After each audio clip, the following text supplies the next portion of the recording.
Electronics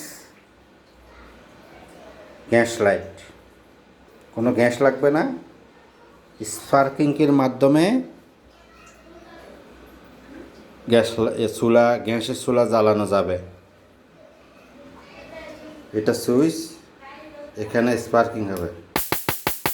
এই এখন আমি দেখাবো কিভাবে চুলা জ্বালাবে। তবে সাবধান, যেসব ঘরে ছোটো বাচ্চা আছে তাদের বাসায় এটা ব্যবহার করা যাবে না, সতর্কবার্তা।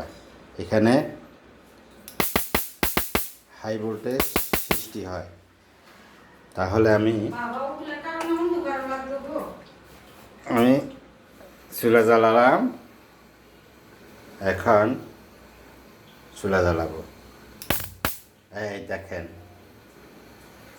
দেখছেন চুলা জ্বলতেছে। আরেকবার দেখাই। এই এখানে পুশ বাটন সুইচ আছে।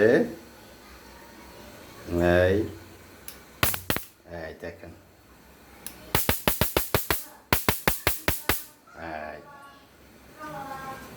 আজীবন চলবে, গ্যাস লাইট লাগবে না। ধন্যবাদ।